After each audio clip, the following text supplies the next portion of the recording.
Patuloy na nagbibigay serbisyo. Pag-asa at saya. GMA Regional TV. Kapuso ng bawat Pilipino.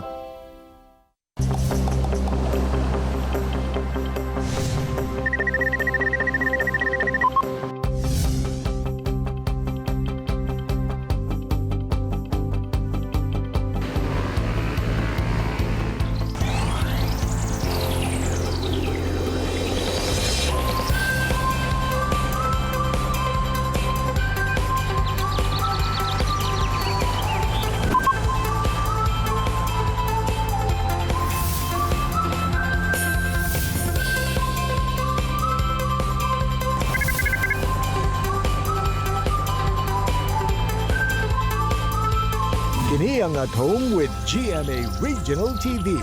Maayong buntag mga kapuso all over Mindanao. Happy Monday morning sa mga taga Maragusan ug Montevista sa Davao de Oro Province. Say maayong buntag. Mayong buntag sab Jill ato sa bigrito good morning ang ato mga kapuso sa Malimono ug Placer sa Surigao del Norte Province. Mga kapuso atong makauban karong buntaga si Maria Bella Tixon Tigolo, ang Chief Probation and Parole Officer sa Misamis Oriental Field Office, alang sa kasayuran labot sa pagrekomenda ug pag-grant sa usa ka nakonbikto sa criminal offense ug parole and probation. Samtang say sa nagkataas nga kaso sa COVID-19 dinhi sa Davao City, atong sayron ang kasinatian ni Madonna Liaguno kinsa nataptan og COVID-19. Ug sa Best Talk, makachika sab Attorney Resi si Kapusong Crystal Paras.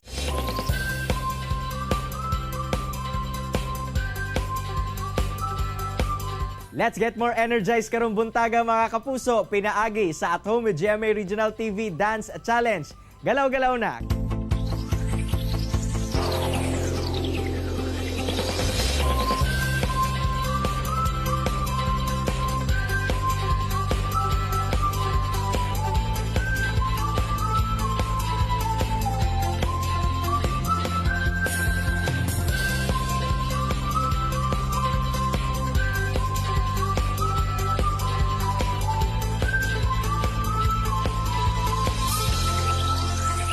Wow, galing naman! Mga kapuso, aron makita sab sa tibuok Mindanao ang inyong At Home with GMA Regional TV Dance Challenge video. I-post lamang kini sa inyong social media account. Ug ayaw kalimti ang pagbutang sa caption ug hashtag At Home with GMA Regional TV Dance Challenge ug hashtag GMA Regional TV. Feel better at home ug sayaw na mga kapuso! Sa miaging semana, duha ka executive orders ang gipagula ni Davao City Mayor Inday Sara Duterte sa tumo nga mas pahugtan pa ang health measures nga ginapatuman sa pagbatok sa COVID-19 sa syudad. Gibalik ang pagpatuman sa paggamit sa Food and Medicine Pass aron malimitahan ang ihap sa mga taong nagagawas ug dunasay mga dugang rekisitos alang sa mga mosulod sa Davao City. Tungod sa nagkataas nga kaso sa COVID-19 sa syudad, gipailam kini pagbalik sa General Community Quarantine kon GCQ nga subay na sab sa kamanduan sa National Interagency Task Force for the Management of Infectious Diseases. Mga kapuso, subay ni Ana atong makauban karong buntaga ang usa ka COVID-19 survivor aron i-share kanato ang iyang kasinatian, si Madonna Liaguno. Ma'am Donna, may buntag ug dayon sa At Home with GMA Regional TV. Kamusta na ka, ma'am? Yes, maayong buntag, Argil. I'm doing well. Maayong buntag sa ato ang mga viewers dinhi sa At Home with GMA Regional TV. And I hope na kamo na nagkatanaw karon na mo sa maayong panglawas. Ma'am, unsa ba ang sintomas nga imong gibati kung anong gikinahanglan jud ka nga ipailawom sa swab test? Yes, Argil. Sa tinuod lang tong October 26, naka-realize ko na wala na ko'y panglasa. Wala na ko'y masimhutan. Ma'am, can you please share to us katong higayon na nga gi-inform ka nga nagpositibo ka sa COVID-19 ug unsa ang unang nisulod sa imong huna-huna? Past 9 a.m. gitawagan ko sa ako ang phone. So yung anak siya na daghan kay siya intro. So I cut him short na anak ko na, sir, positive ko. So sa nagakurog pa yung tingog anak siya sa kuan na, yes ma'am, positive imong result sa swab test. So, motoring natulala ko. Today's Thursday. October 29, 2020. I got my swab test result ganihang buntag and I am positive for COVID-19 virus. Just cried the whole day sa akong kwarto during that time. Sorry for being emotional kaya nagabalik sa ako ang ano yun. Kaya naman ang anak mo na, why me? Alam man ko parang careful man ko. Wala ko nagapasagad-sagad og laag. Kato. Sorry.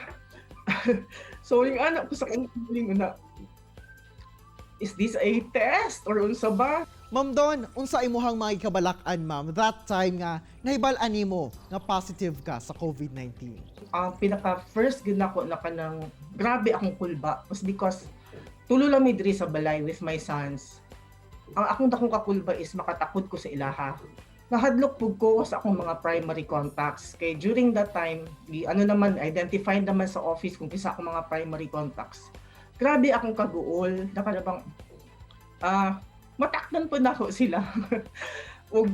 I'm sorry, emotional ka ni. Tawag ani.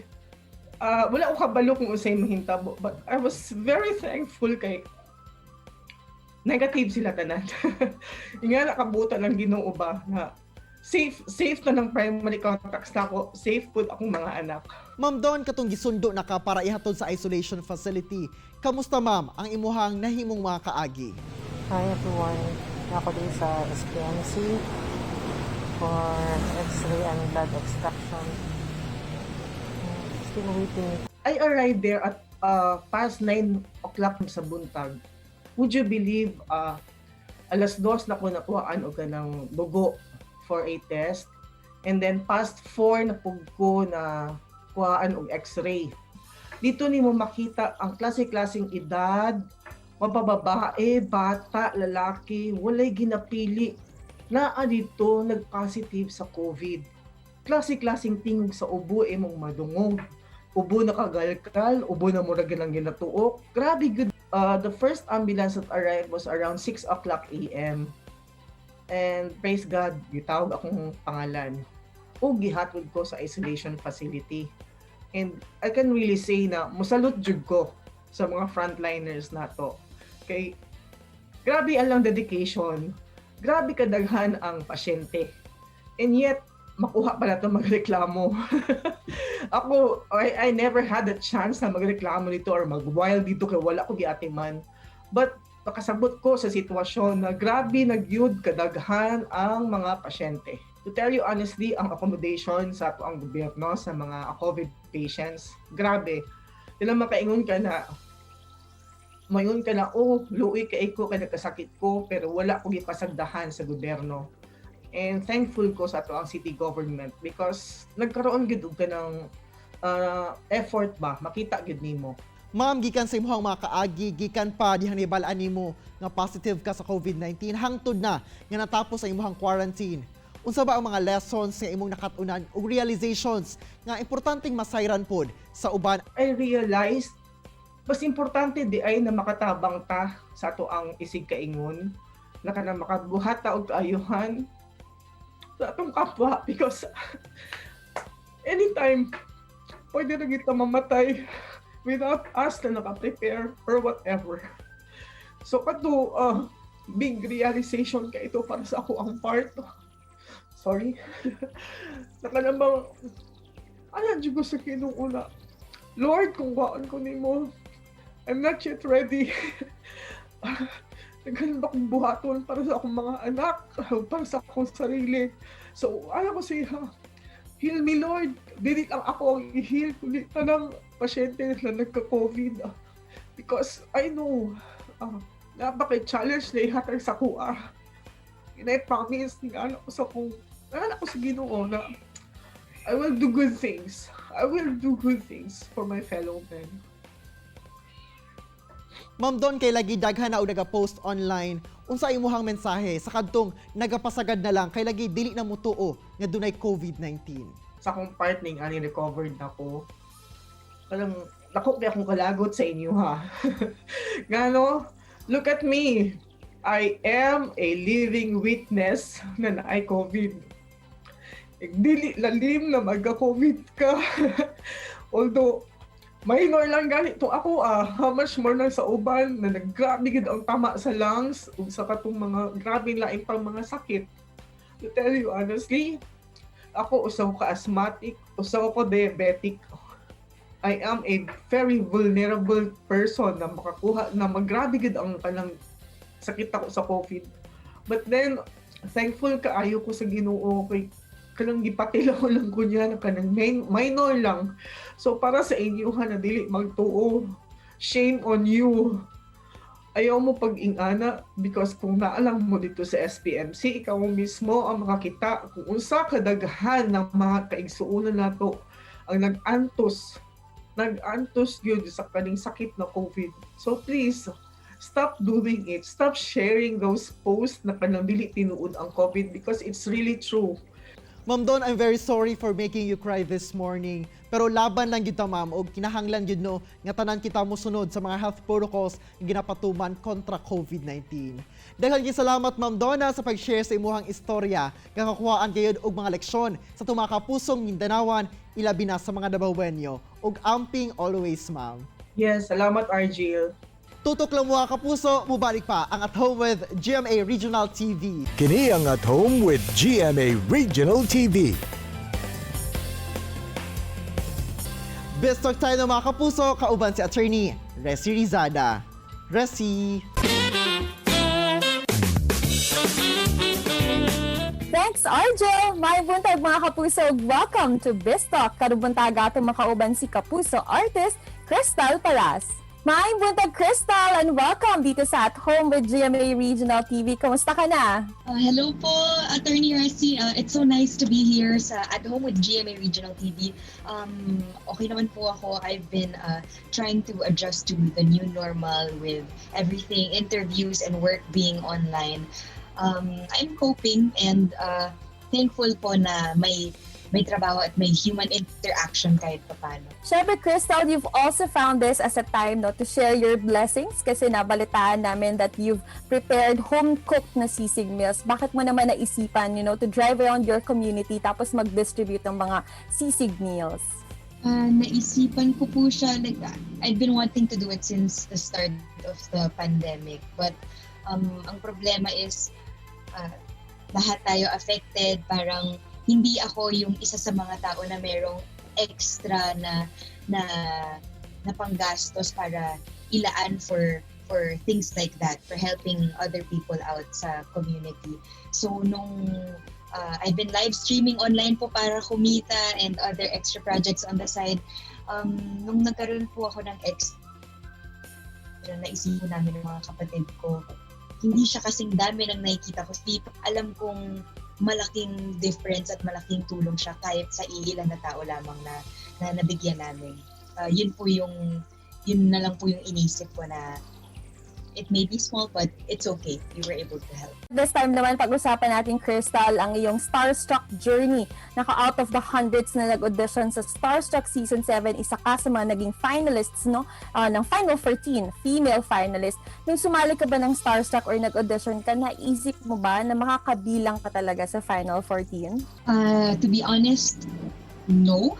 Dahil habang pumipila ka, there are different stages of the competition and you have to line up, wait for your turn. Parang makikita mo yung mga babae na napakatangkad, ang kikinis, ang gaganda, and merong mga experience sa industriya na nag-audition. Parang nanghihina yung loob ko minsan sa sarili ko na parang, oh my gosh, kaya ko ba to? Na parang mailalaban ko ba kahit yung talent ko kung hindi ko sila kamukha? Yun po yung naiisip ko. So, it was a dream come true nung nalaman ko na papasok ako ng Starstruck. And of course, ano kayang kanta naman that you think perfectly applies to your life right now? Baka pwede kaming makahingi naman ng mga konting linya naman ng iyong favorite song ngayon. This is what I want for the whole world, na healing and peace, and I'm sure you all know this song. So here we go. Heal the world, make it a better place for you and for me and the entire human race. There are people dying, and if you care enough for the living, a better place for you and for me. Thank you. Wow, ang galing naman, Krista. Thank you very much. And that's, a great way to start our morning. Daghang kayong salamat, Krista. Stay safe and we hope to see you here very soon in Mindanao. And that was Kapusong Crystal Paras. Tutok lang mo mga kapuso, kay mo balik pa ang At Home with GMA Regional TV. Kini ang At Home with GMA Regional TV.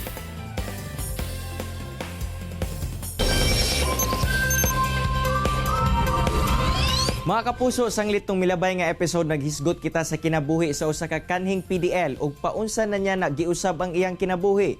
Karong buntaga, ato na sa bisgutan kung unsa ba ang programa nga gina-implement sa usa ka parole officer aron ilang matabangan ang atong mga kaigsuonan nga PDL. Aron tagahan kita og impormasyon, atong makauban si Maria Bella Tixon Tigolo, ang Chief Probation and Parole Officer sa Misamis Oriental Field Office. Ma'am Bella, mayong buntag og dayon sa At Home with GMA Regional TV. Kamusta, ma'am? May buntag sa tanan. Ma'am Bella, alang sa kasayuran sa tanan, unsa ba kining parole and probation?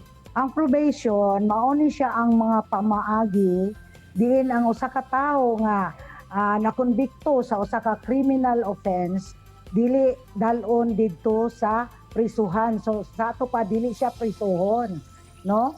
Sa katong korte nga nagsintensya sa iya. Instead, ma-release siya o mabutang siya sa supervision sa usa ka probation and parole officer. Ma'am, unsa ba nga mga kaso sa PDL ang mamahimong maka-avail sa parole and probation? So actually, tanan halos nga mga kaso. So dili ni siya ingon nga gilimit, pero naa lang tay mga kaso nga dili gyud pwede, no, ma-applyan sa probation. So sama aning sa crimes against Omnibus Election Code. Dili siya pwede, no? Kanang crime against kaning videogram law nato, no? Insurgency law against ana o kaning sa Wage Rationalization Act. Kay sa probation manggod, dili ang kaso ang atong gitan-aw, no? Dili kaso, kundi ang sentensya. So daghan manggod mga qualifications sa probation. Kinahanglan nga ang usa ka konbiktado ang iyang sentensya dili mo sobra sa 6 ka tuig. So 6 years and 1 day, ingnon nato, dili siya pwede. 6 years lang. Ug usa pa pod, kinahanglan nga permiro pa niya kana nga pagkakonbikto. So wala pa siya sukad na sentensyahe. Unya, usa pa pod, dili na automatic na kana lang. Kay tan-awon man po nato, no, pinaagi sa order sa korte atong sugdan ni sa pagkakonbikto niya. Pagkakonbikto niya, mag-apply siya sa probation. So kung dawaton sa korte ang iyang application, ang korte mag-order sa Parole and Probation Office nga mag-conduct og investigasyon aning usa ka konbiktado nga mag-apply probation. So naapod tay gitawag nga mga disqualification tungod kay dili sila angayan, no? Dili sila angayan nga mudawat sa probation tungod kay adunay dako nga posibilidad nga kung tagaan sila ani nga kahigayunan kay pribilehiyo raman ang probation. So ato ning hinumduman nga ang probation pribilehiyo lang, dili siya katungod, no? So kung pananglitan, no, kay ang maghatag sa probation dili man ang Parole and Probation Office, kundi ang korte nga nagsintensya kaniya. So ang atong tan-awon din kung marehabilitar pa ba siya, ibutang tagawas na sila sa prisuhan, balik sila sa komunidad. Pero kung makita nato during the investigation nga grabe gyud, no, nga lisod sa tan-aw sa atong mga silingan, sa barangay, nga bisan ang pamilya mismo, murag dili gyud mo tuo nga mausab paning tawhanan ni. So kami sa probation office mo rekomendar sa korte nga dili na lang sa ni siya taga-ag probation kay risgo siya sa katilingban. Ma'am, unsa po ang mga kondisyones nga kinahanglan sundon sa itong mga kaigsuon ng PDL aron since apil sila sa mong programa? Una sa tanan, ang naghatag sa mga conditions dili ang Parole and Probation Office, kundi ang judge, no, ang huwis, ang korte nga naghatag sa ila og probation. So usa sa mga pinaka-importante gyud mandatory conditions ani sir, mao ang pag-report nila sa opisina sa Parole and Probation Office matag bulan.